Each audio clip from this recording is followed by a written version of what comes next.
Hello and welcome to Newbie Debate. This is the first episode in the series that was not originally done, but is a add-in.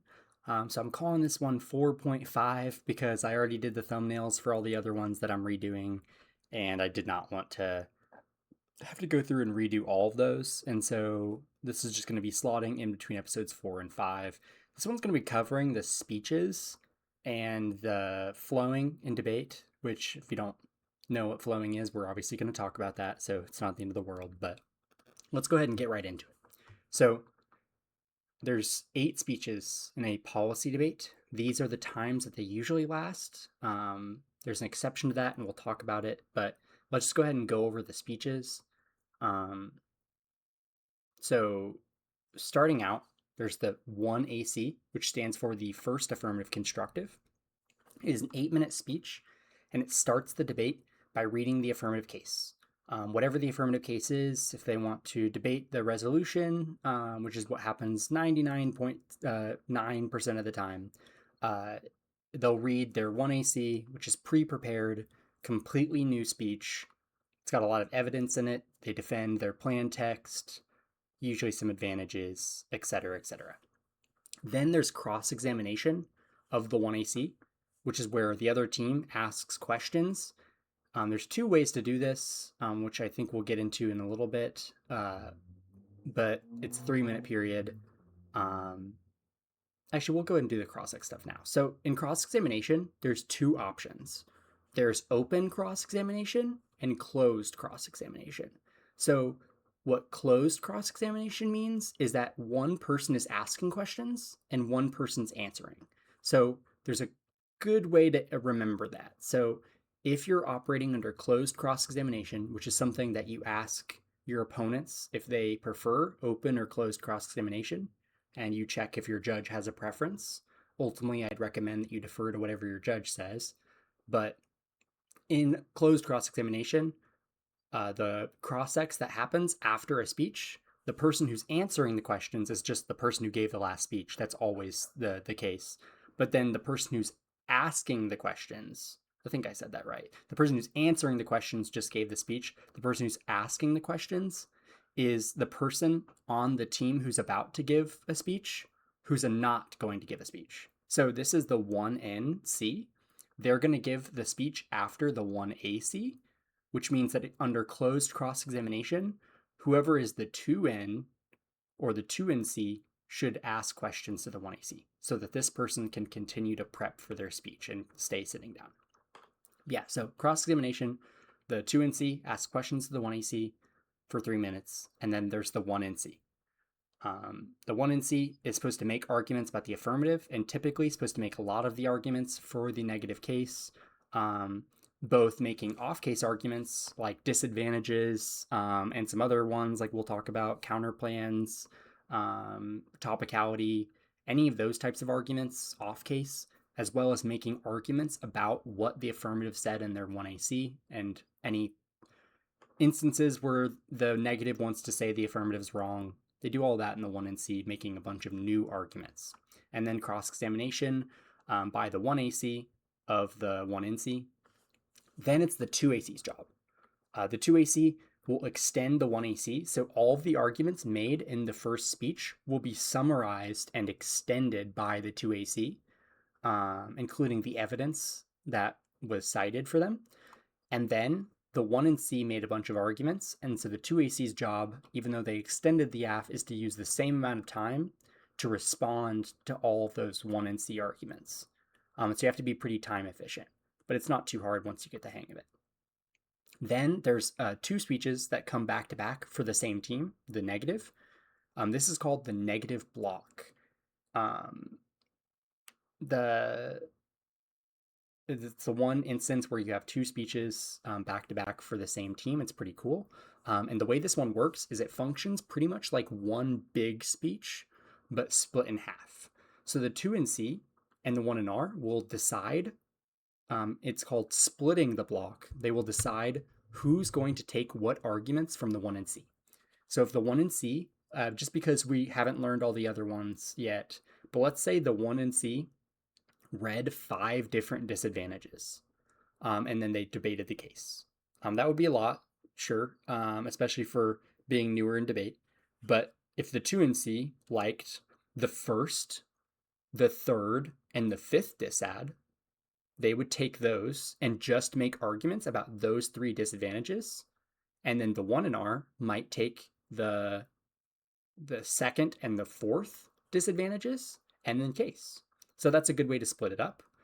Typically, what you want to think about there is the 2NC is a constructive, and so they technically can make new arguments. And so if you want to be making new arguments, you want to have the 2NC talking about those specific instances. The 1NR taking the stuff that you need fewer new arguments to make, because technically you're not supposed to read any new arguments.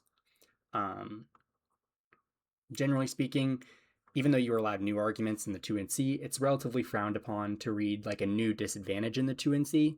A lot of your main sources of our arguments against the affirmative should originate in the 1NC and be expanded on in these speeches to varying degrees. Obviously, 2NC can make new arguments that relate to those previously made arguments, and the 1NR should just be extending arguments that you've already made. Yes, that's the negative block and how you would split it.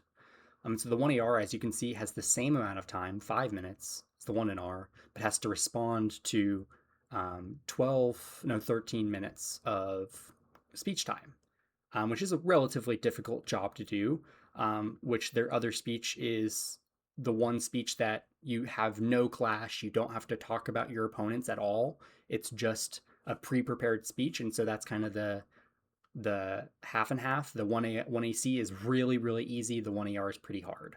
But you get, like I said, you get the hang of it as time goes on. Your job is to respond to the entirety of the negative block, and you still have that burden of extending the affirmative. Then is the 2NR, because now that we're in rebuttals, we don't have cross-examination anymore. I forgot to mention that.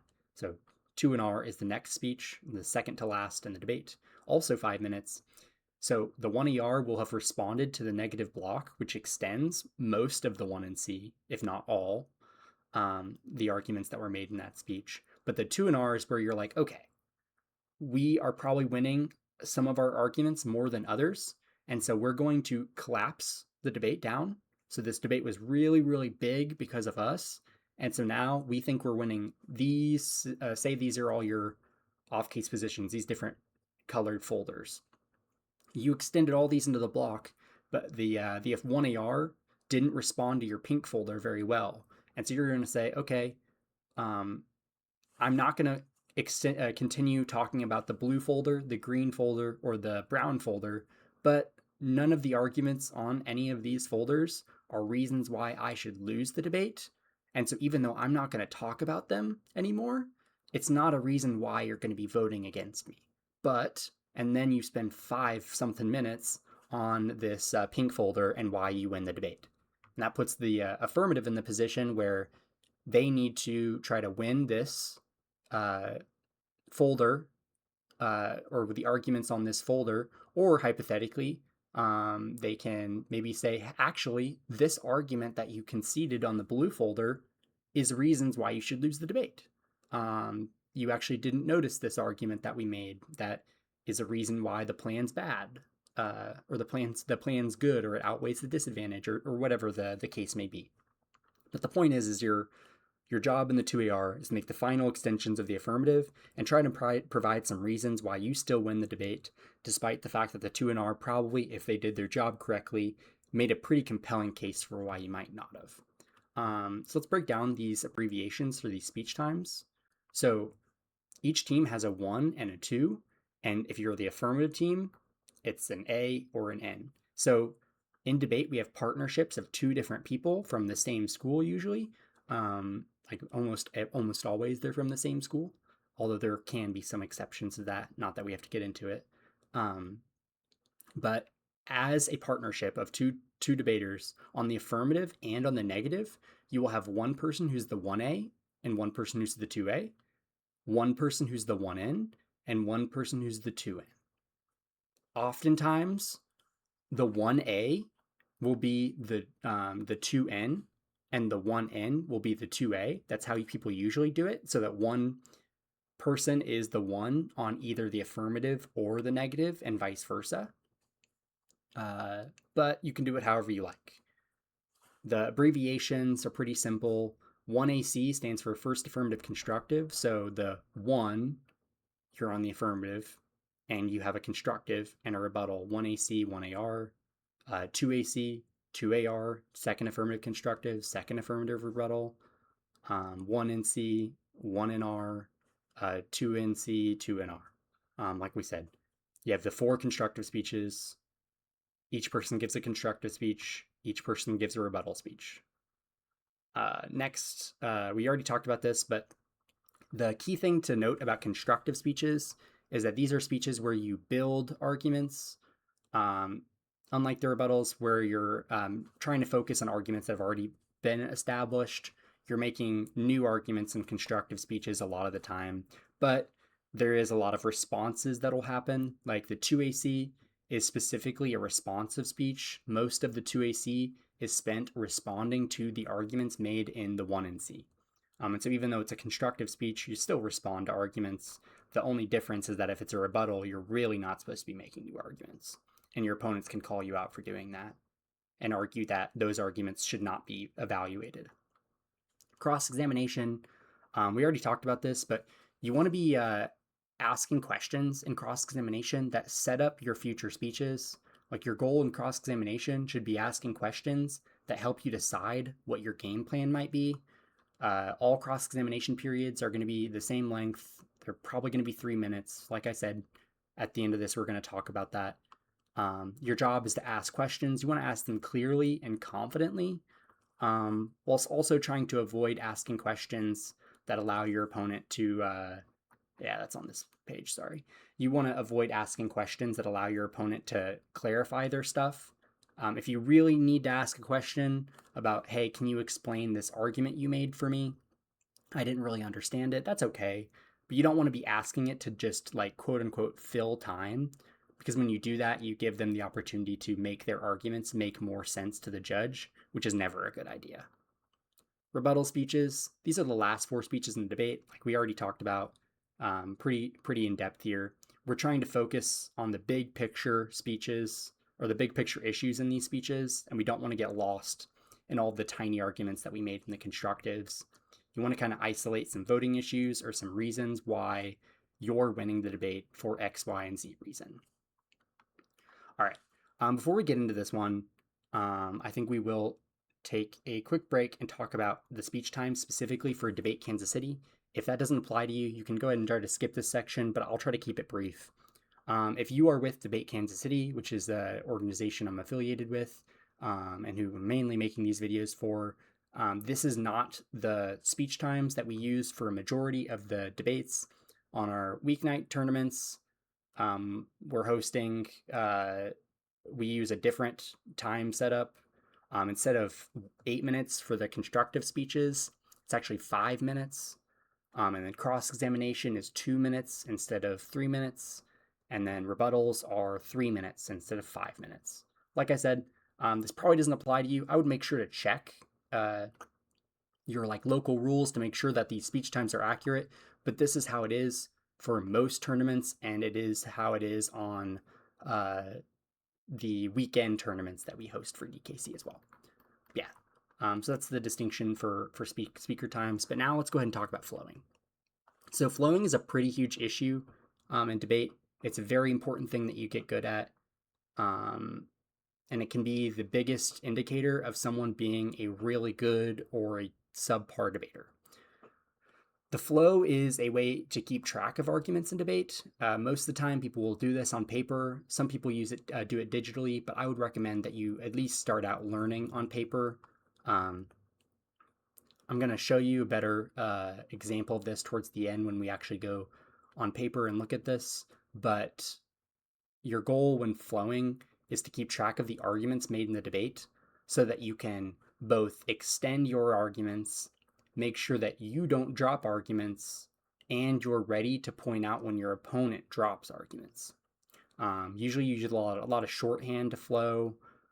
You want to like try to Save yourself as much time as possible. Like if you can find some abbreviations in your writing style, that often helps a lot. But generally speaking, you just want to be keeping track of arguments and debate, and we'll go ahead and go over what this looks like towards the end. Actually, no, let's go ahead and do that now. We'll come back to this. So if you can see here, got flowchart.png. Okay, so here's all the speeches that happen in a policy debate, and their labels. Whenever you get better at flowing, you're not going to need a special box like this, but this is just how we'll do it for purposes of demonstration. So let's say we are on the, okay, that's right, cool. Let's say we are on the side of the affirmative, and we're trying to make some arguments about the sky being blue. So our first argument is the sky. My handwriting is really bad because I am doing this with my mouse. And importantly, this is a good indicator that I can read this. Maybe you can't. I'd like to think it's not the worst, but what matters is I can read this. And so what you want to be doing is you want to make sure that your flow makes sense to you and preferably makes sense to your partner as well, but it's got to make sense to you. So the sky is blue. I shortened it to just the sky blue. Let's say we have a piece of evidence for this. Nature.org in 2025. So Nature 25. So this was the argument we made. We had an advantage about the sky being blue. The sky is blue. We have a card from Nature 25. This was our argument. Just for transparency or for demonstration's sakes, we'll cut it there. So the negative, they have some responses to this. So they say sky is black because it's night outside. Their argument is sky is black. It's not blue. It's black because it's night. And let's say they don't have any evidence for that because it's just they looked out the window and they said the sky's black. Sky can be orange.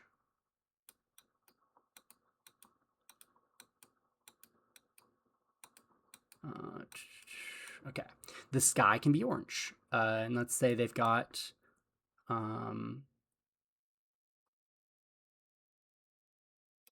Nat Geo 21. They say they've got two arguments. The sky is blue, or the sky is black, and then the sky can be orange during sunsets. And they have a piece of evidence to respond to this. So those are their two arguments against the sky is blue. Now it's the 2AC's turn. They're going to go ahead and extend. We still think that the sky is blue. So we'll draw a little arrow here from nature. So extend. Then they have to respond to these two responses. So we think the sky is still blue. They say that the sky is black. Well, actually, that's a shade of blue. I don't know if that's true or not. So if it is just actually black, my apologies. I think it's all subjective no matter what, it's colors, but so that's a shade of blue. So that's our response to the sky's black. It's actually a shade of blue. It's not black. And then they also said the sky can be orange because of sunsets. We say most of the time it's blue. I'm going to get scribbly here because I'm talking aloud. You should be following along with my voice more so than my writing. I'm kind of just trying to demonstrate to you. So most of the time it's blue. And also we'll say it, once again, I also don't know if this is true, just looks orange. I shortened orange to ORG. So our argument is it's like Most of the time it's blue. And so we can pretty fairly say that the sky is blue more often than not. And then also, it just looks orange. It's not actually orange. It's just the way that the sun's reflecting that makes it look orange. But in its literal physical sense, if the sun wasn't reflecting, it would still be blue. So those are our two responses to this argument. And so on and so forth. If the 2 and C wanted to take this argument, or if the 1 and R wanted to, they would want to go ahead and extend their two arguments. And let's say the 1 and R took it. And sometimes people will use different colors. Like they'll do blue and then black, right? And so it's like all the affirmative speeches would be in black, and they'd use blue pen to do the negative speeches. Might have been smart for me to do that, but I didn't. So the negative, let's say they respond by extending their arguments. They extend them both. And then they would do their responses, yada, yada, yada, in response to this. And this helps us keep track of the arguments as they flow throughout the debate. That's why it's called the flow. It's really important that we do this because this is just a hypothetical example, very, very small, but in debates, these arguments can get really large and we have a bunch of different claims. And so if we want to make sure we're remembering things and responding to everything, it's important that we follow that.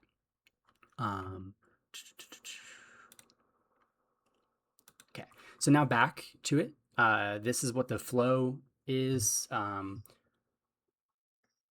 I think we already pretty sufficiently talked about this. It's really important that we flow, so we make sure we're not dropping arguments. What is dropped versus a kicked argument? So a dropped argument is something that you or your opponent, it was an argument that we just didn't respond to. Typically, it's because we forgot about it. I mean, that's why it's dropped. We made a bunch of arguments and we just forgot to respond to this one. And so our opponent's flowing the debate and they pointed out, you dropped this argument. Here's the implications of that.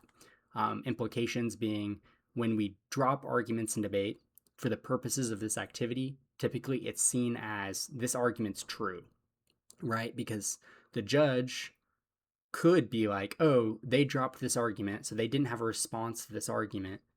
But I think this argument's incorrect. And so I'm not going to give this to you. That's pretty bad for debate because it basically leaves the debate up to what does the judge think, and that wouldn't be very fun. The whole point of the activity is we want to like actually have debates, not just the judge votes however they feel personally. And so it's pretty important that we're evaluating dropped arguments as concessions. If someone drops something, it means they didn't have a response to it. And so for the purposes of keeping the debate fair, we've just got to operate under this is just a true thing. Now there's levels to that, and we can get into that more as we progress with our debate journey. But point is you want to not drop arguments, and you want to be able to point out when your opponents drop arguments. There is a distinction between dropping an argument and kicking an argument. When someone kicks an argument, it means that they deliberately drop it. If someone were to think that they were winning arguments on a specific, I think, yeah. So it was kind of like the example we used earlier with like the pink folder. If we think that we're not going to lose, if we concede these arguments, then we can kick out of the blue folder, the green folder, and the brown folder, and just go all in on this pink folder.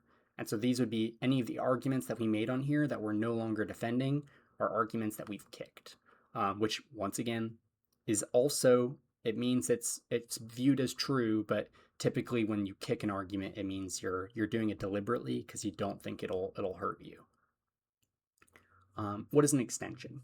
We've mentioned this before, but an extension is when you restate an argument in a debate to indicate that you're continuing it. Even if they drop an argument, if you would like it to stay in the debate, you have to extend it. Like if they don't make a single response to the affirmative case in the 1 and C, then you still have to extend the affirmative case. Reason for that is because if the judge has to decide what arguments they should continue to care about, it brings about judge intervention. And that's pretty bad. Like if the negative makes, let's say the affirmative. If the affirmative makes a bunch of arguments in the 1AC and the 1 in C doesn't respond to one in particular, and then nobody extends that in the entire debate, and then the 2AR just randomly says, hey, remember this thing we said all the way back when in the 1AC that never got responded to? We're going to extend that here. We're going to say that's a reason why we win the debate, actually.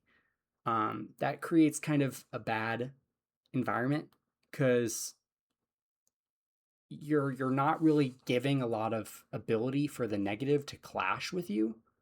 The debate's kind of just decided by some arbitrary thing that the judge was supposed to just keep thinking was important, even though you didn't recognize it in the debate. And so that creates a situation where the negative in that instance could lose when they literally didn't have an opportunity to know that this was going to be a round winning argument. Because if you extend that argument in the 2AC, the negative can be like, oh, yeah, we did drop that. How do we explain this debate in a world where we dropped it? And so not affording them the opportunity to at least try doing that makes the argument inherently less persuasive because you're kind of just expecting that the judge pulls everything equally for you, which is never going to be great because the judge has their own biases and will evaluate certain arguments differently.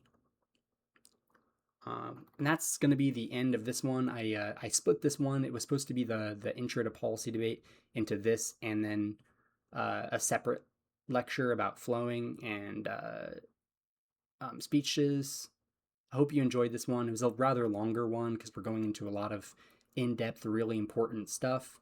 Next one will be shorter. Thank you so much for watching. And make sure you practice flowing. There's a lot of different videos online with debate rounds. You can watch maybe some of your teammates that have experience debating, have someone watch you flow, show you how. It's really important that you practice. It's one of the most important skills in debate. But other than that, I will see you next time. Thank you so much for watching.